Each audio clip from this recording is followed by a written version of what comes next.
कर्पूरगौरं करुणावतारं संसारसारं।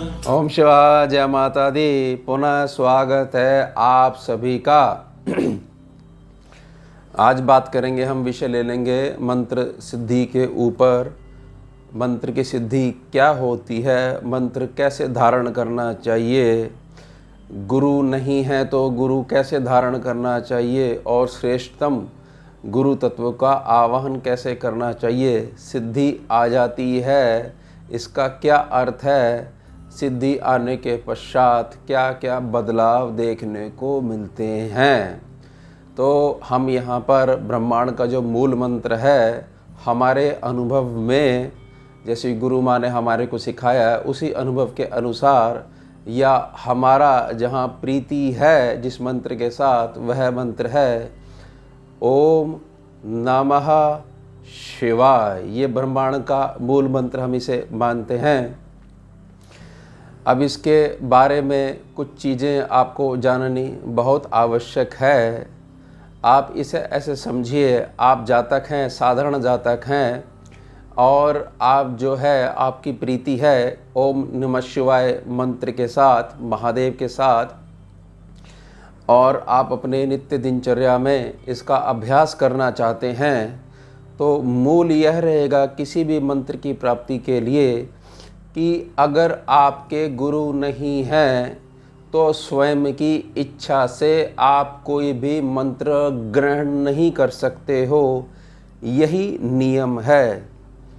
अब इसमें क्या करना चाहिए, बहुत सरल विधि मैं आपको बता रहा हूँ। इसको ऐसे समझिएगा कि भगवान दक्षिणामूर्ति शिव यानी महादेव का जो गुरु रूप है, वो ऊर्जा रूप में यानी कि गुरु तत्व के रूप में इस संपूर्ण सृष्टि के अनाहत में विद्यमान रहते हैं। जो कोई भी शरीर है गुरु का, उसमें जो आपको ज्ञान दे रही है वाणी, वो वाणी हमेशा गुरु तत्व की ही कहलाती है।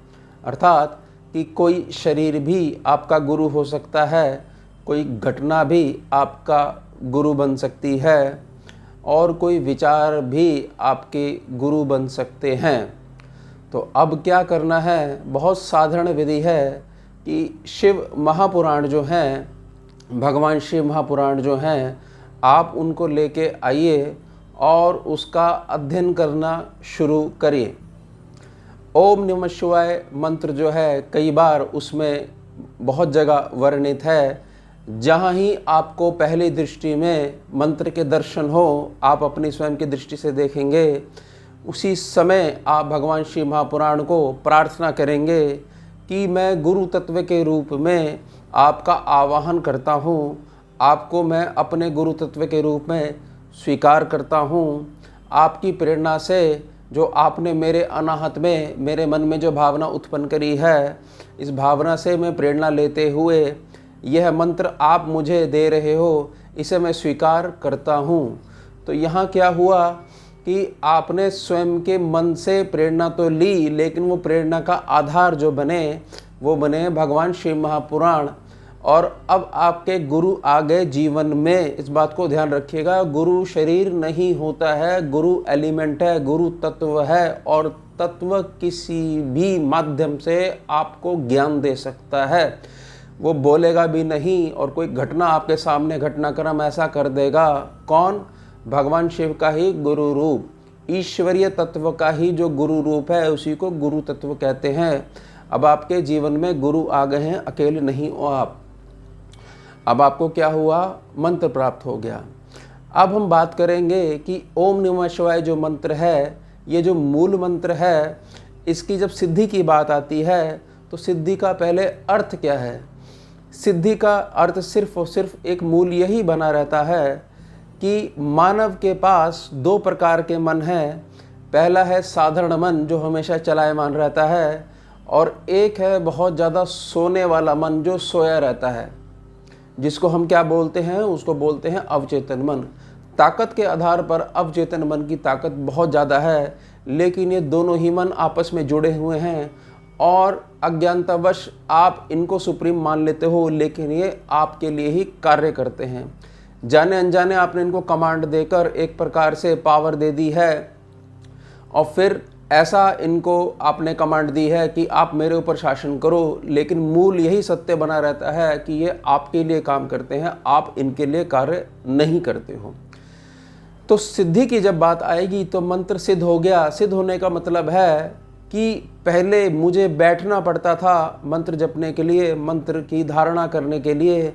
अब मंत्र मेरे रोम रोम में से प्रकट हो रहा है, मैं चाहकर भी उसको रोक नहीं पा रहा हूँ, तो ये मूल लक्षण कहलाएगा कि मंत्र सिद्ध हो गया। अब ज्ञान के आधार पर इसको समझेंगे कि सबसे पहले तो आपको यह समझना है कि कोई भी मंत्र जो है उसकी जब भी सिद्धि करी जाती है तो उसमें आपको वर्ण निकालने हैं। वर्ण कैसे निकाले जाएंगे कि सबसे पहले तो आपको मूल ज्ञान होना चाहिए वर्णमाला का, यानी आपको स्वर भी पता होने चाहिए, स्वर क्या होते हैं, व्यंजन पता होने चाहिए, व्यंजन क्या होते हैं, तन मात्राएं किसे कहा जाता है, और अनुस्वार कहाँ लगता है और अनुस्वार का शब्द कैसे बनता है, इसको बहुत बारीकी से आपको ज्ञान होना चाहिए। वो भी आने वाले वीडियोज़ में मैं बहुत अच्छे से आपको समझाने का प्रयास करूँगा। तो अभी समझिए कि ओम, ना, मा, शी, वा और या। अभी थोड़े समय के लिए इसमें जो प्रणव है यानी ओम है, इसको थोड़ा सा हटा लीजिए। अब हमने वर्ण निकालने हैं, तो समझिएगा नमः में जो ना है वो हो गया आपका एक वर्ण, उसके बाद माँ में हो गया आपका एक वर्ण, विसर्ग हमने नहीं लेने हैं। ये शी में लिया जाएगा केवल शंकर जी वाला शा, ई यानी तन मात्रा नहीं ली जाएगी, और वा में केवल वा वर्ण लिया जाएगा, उसके पीछे जो वा है यानी आ है वो भी एक प्रकार की तन मात्रा है, वो भी नहीं ली जाएगी, और या तो सिंगल ही है, अकेला ही है। तो यहाँ पर आपके नमः शिवाय में से जो वर्ण निकल के आए, यह वर्ण निकल के आए ना एक, मा दो, शा तीन, वा चार और या पाँच, तो ये हो गए पाँच। अब इसको ऐसा समझिए कि अवचेतन मन यह कहता है, मूल यह कहता है कि कोई भी बात अगर आप एक वर्ण को अगर 1 लाख की संख्या में अगर रिपीट करते हो तो मैं उसको कमांड मान लेता हूँ, यानी कि मेरा जो स्वामी है यानी कि जो है आप आत्म तत्व हो।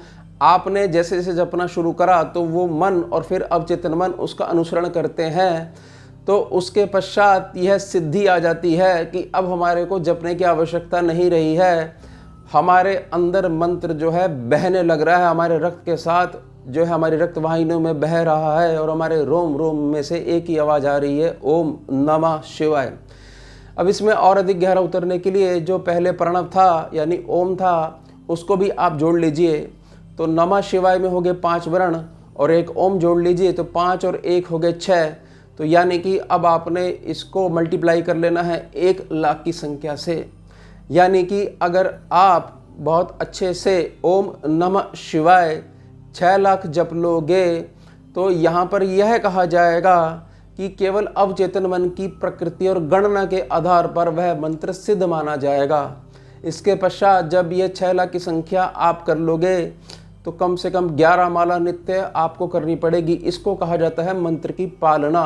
यह ऐसा नहीं हो सकता कि आपने कोई मंत्र जो है अपने शौक के लिए या आनंद के लिए जपा और उसके पश्चात आपने फिर कोई दूसरा मंत्र पकड़ लिया। गुरु से जो वचन प्राप्त होता है तो वो जब आप ग्रहण कर रहे हो तो गुरु का वचन एक ही होता है, तो वही आपके साथ गुरु तत्व के आशीर्वाद के रूप में चलता है।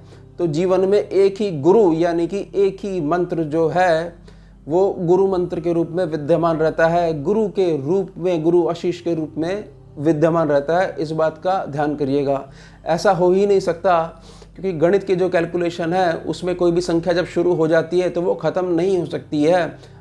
आप उसमें आगे जोड़ते रहिए और वो आगे उसकी संख्या बढ़ती ही रहेगी। तो ऐसा नहीं हो सकता कि आप एक ही दिन में 4 मंत्र ले रहे हो और उसके पुरुषरण करने का प्रयास कर रहे हो तो कोई भी जो है किसी प्रकार का आशीर्वाद सिद्धि के रूप में आपको प्राप्त नहीं हो पाएगा।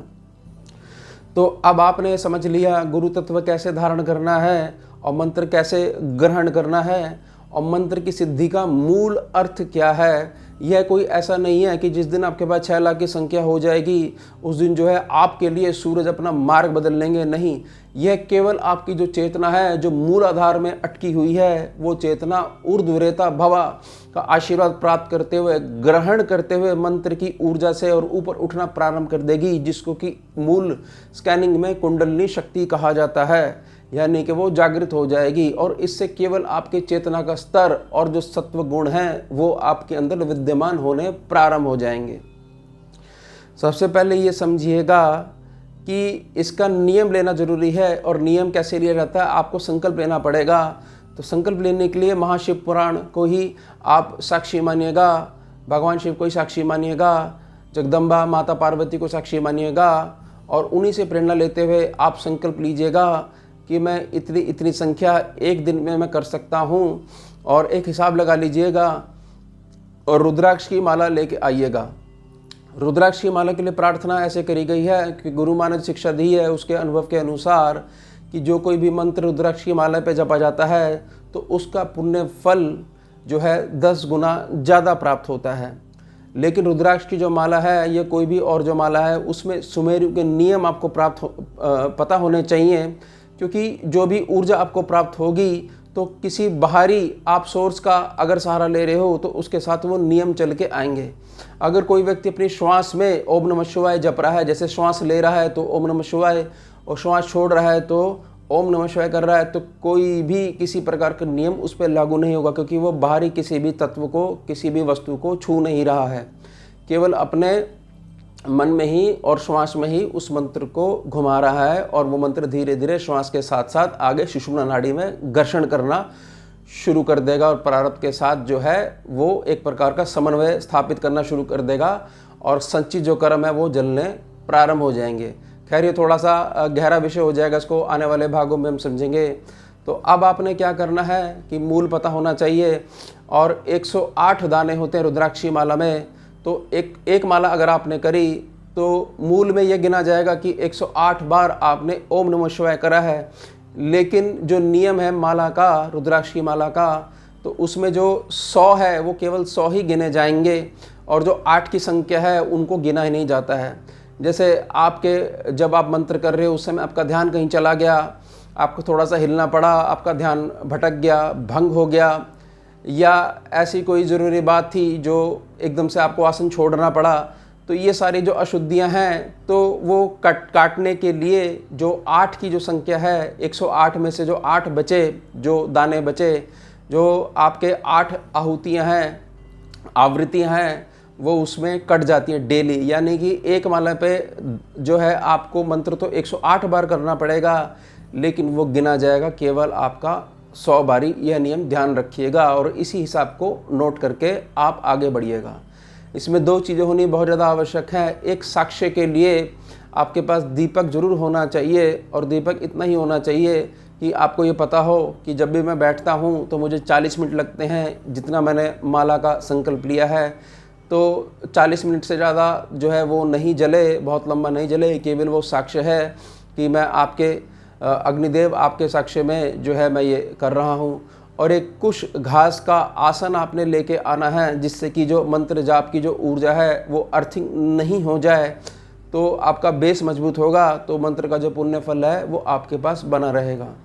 और मेरी बहुत ज़्यादा प्रार्थना रहेगी कि आप इसको ऐसे मानिएगा कि अब आप अपने जीवन को एक नई दिशा प्रदान करने जा रहे हो।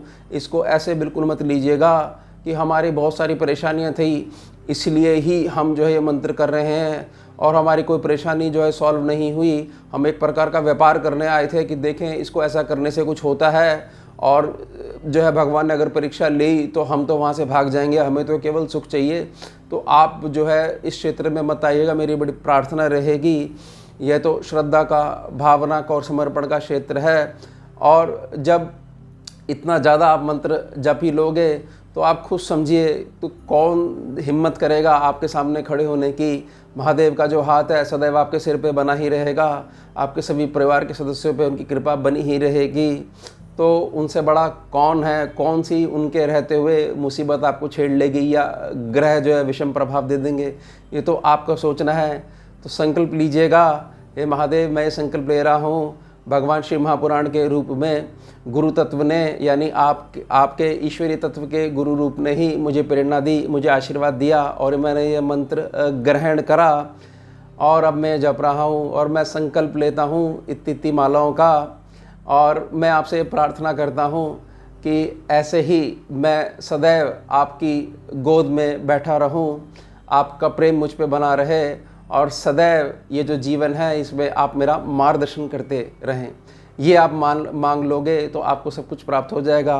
प्रार्थना रहेगी, किसी भौतिक वस्तु की डिमांड मत करिएगा तो आपका यह व्यापार गिना जाएगा। हाँ, ये ज़रूर है कि आप किसी के लिए और के लिए प्रार्थना कर रहे हो और तो वह ज़रूर स्वीकार होगा, लेकिन केवल आपकी मूलभूत और भौतिक आवश्यकताएं और बहुत छोटे आपने जो है दुनियादारी के विषय ले लिए और आप जो है मंत्र सिद्धि करना चाहते हो और सिद्धि का मूल आपको पता नहीं है। केवल कहीं से भी जो है आपको समझ में आ गई ऐसा करने से ऐसा हो जाएगा। जीवन में आपके धर्म नहीं है, चरित्र नहीं है, ब्रह्मचर्य नहीं है, कोई नियम नहीं बने हुए हैं। तो आप खुद सोचिए कि आप ईश्वरीय मार्ग पर चलना चाह रहे हो तो शुद्धता और पवित्रता तो आपको ग्रहण करनी ही पड़ेगी, अपनानी ही पड़ेगी। तो प्रार्थना रहेगी कि हमेशा यही मूल रखिएगा और सिद्धि का जो है मैंने आपको मूल अर्थ समझा दिया है। अब ऐसा समझिए कि जब 6 लाख की जो संख्या हो जाएगी उसके बाद क्या होगा। यहाँ हम यह समझ चुके हैं कि सिद्धि आती है, लेकिन सिद्धि किस रूप में आती है, वो चेतना के स्तर को ऊपर बढ़ाती है। यानी अब हमारा जीवन के प्रति जो दर्शन की जो दृष्टि है वो दृष्टि जो है वो और ज़्यादा ऊंची हो जाती है, गहरी हो जाती है, व्यापक हो जाती है। जो चेंज आता है वो हमारे अंदर आता है। पहले बहुत सारी जो छोटी चीज़ें हैं हमारा ध्यान उन पे नहीं जाता था, अब हर क्षण हमारा रोम रोम ओम नमः शिवाय जपता है। हम जब चाहें जिस भी चीज़ को साध सकते हैं, लेकिन एक ठहराव, एक विचित्र परिवर्तन हमारे अंदर आ गया है। हमारी जो मूलभूत आवश्यकता है हम वहीं पे टिक जाते हैं। यह बदलाव तो होता ही होता है। जैसे मैंने आपसे प्रार्थना करी है, अगर आप ठीक वैसे ही चलते हो तो। अब जब सिद्धि आ गई है तो इसके लिए आप अब इसको प्रयोग कैसे कर सकते हो जन कल्याण में, यह ध्यान रखिएगा कि आप ऐसा भी कर सकते हो कि मान लीजिए कोई व्यक्ति कष्ट में है या कोई भी बाहरी व्यक्ति है जो है उसका दुख जो है, क्योंकि बड़ा कोमल हृदय हो जाता है जो है महादेव के जो मार्ग पे चलता है, तो आप उसका दुख नहीं देख पा रहे हो। तो मान लीजिए 11,000 जो है मंत्र आप एक दिन में जपते हो, तो आप ऐसे भी प्रार्थना कर सकते हो, हे गुरु तत्व आज मेरी प्रार्थना रहेगी, आपकी ही लीला से आज ऐसा जो है किसी बाहरी व्यक्ति पे संकट आया था और मैं उसका कष्ट नहीं देख पाया, तो मैं प्रार्थना करता हूँ आपसे कि आज का जो यह मेरा जो जाप है आप उस व्यक्ति को पुण्य रूप में प्रदान करिए, अपना आशीर्वाद उसको प्रदान करिए। तो बहुत दूर से आपको यह देखना है, वहाँ जाके किसी प्रकार का अपना पांडित्य नहीं दिखाना है, प्राकट्य नहीं उसको प्रदर्शन करना है कि हमने आपके लिए कल प्रार्थना करी थी तो इससे आपके पुण्य फल जो नष्ट होंगे। बहुत दूर से आपने देखा और जानते भी नहीं हो आप उसको, और तुरंत ही आपने जो है आज का जो आपकी जो माला का जो फल है आपने उसके लिए दान कर दिया। इस प्रकार से अगर चलोगे तो बहुत सारी सिद्धियां स्वयं आपके पास आके दर्शन देंगी और प्रार्थना करेंगी कि आपके शरीर में हमें स्थान दे दीजिए, क्योंकि आप तो धर्मात्मा हैं, बिल्कुल भी अपने लिए नहीं मांगते हैं। तो हमें भी ऐसे महापुरुष के जो है संरक्षण चाहिए, क्योंकि हर कोई व्यक्ति हम स्त्री ऊर्जा के रूप में हमें सिद्धि के रूप में इस्तेमाल करा जाता है, यानी हमें दबाया जाता है। और जो मंत्र के मूल हैं, मंत्र के नियम हैं, उनको जो है एक प्रकार से उनका फ़ायदा उठाते हुए हमारे को अपने अंडर रखा जाता है। लेकिन आप तो विद्या रूप में हमें प्रणाम करते हो, स्वीकार करते हो, तो हमें भी संरक्षण चाहिए, हमें भी मूल प्रेम चाहिए। इसको ऐसे समझिएगा कि आपके जो इष्ट हैं और आपके जो गुरु हैं यानी कि महादेव भोलेनाथ, वो सभी को स्वीकार करते हैं, किसी में भेद नहीं करते। तो जब आप उनसे जुड़े हुए हो तो आप उनके पुत्र हो, पुत्री हो, तो आपके अंदर भी अपने माता पिता के गुण आने ही चाहिए। तो आपने यही प्रयास करना है कि आप जो है उनके जो दिए हुए सिद्धांत हैं, उनकी बताई गई जो बातें हैं जिससे कल्याण होता है, उन पे चलने का प्रयास करो। तो अनेकों एक सिद्धियां धीरे धीरे आपके पास आके बैठ जाएंगी और आपको पता भी नहीं लगेगा। लेकिन ये विषय ऐसा नहीं है कि सामने क्या जादू हो सकता है। अगर ये जादू हो सकता है तो ही मैं ये मानूंगा तो ये सिद्धि है, तो वो बहुत निचली तंत्र की सिद्धियां हैं, वो हमारी क्लास का विषय नहीं रहता है, वो हमारा विषय नहीं है। हमारा विषय तो है जो हमारा इष्ट है, जिसने हमारे लिए बहुत कुछ करा है और आज भी कर रहा है, कैसे हम उसका ही नाम लेकर उससे जुड़ सकें और जो है उसके दिखाए गए मार्ग पर चल सकें। तो मेरी बड़ी प्रार्थना रहेगी कि ये सब बातें जो मैंने बताई हैं इनको लागू करिएगा, और धीरे धीरे हम बहुत सारे भाग बनाएंगे इसके लिए, और बहुत सारे जो अनेक मंत्र हैं, जैसे निर्वाण मंत्र है, माता के बहुत मंत्र हैं, और बीज मंत्र हैं, बीज मंत्रों को कैसे सिद्ध करा जाता है, और बहुत सारे मंत्रों के साथ भगवान के बहुत सारे वचन भी जुड़े हुए हैं, उनके पीछे क्या क्या कथाएं हैं, क्या क्या ऋषि मुनियों के आपसी वचन हैं, कहाँ कहाँ किस किस धरती को आशीर्वाद मिला हुआ है, ये सब भी जानना बहुत ज़रूरी है। तो आने वाले भागों में हम इनको बहुत गहराई से डिटेल से समझेंगे। अब मिलते हैं आपसे अगले भाग में नए विषय के साथ। जुड़िए और जोड़िए। ओम शिवा जय मां। सारम भुजगेन्द्रहारम कर्पूर गौरम करुणावतारम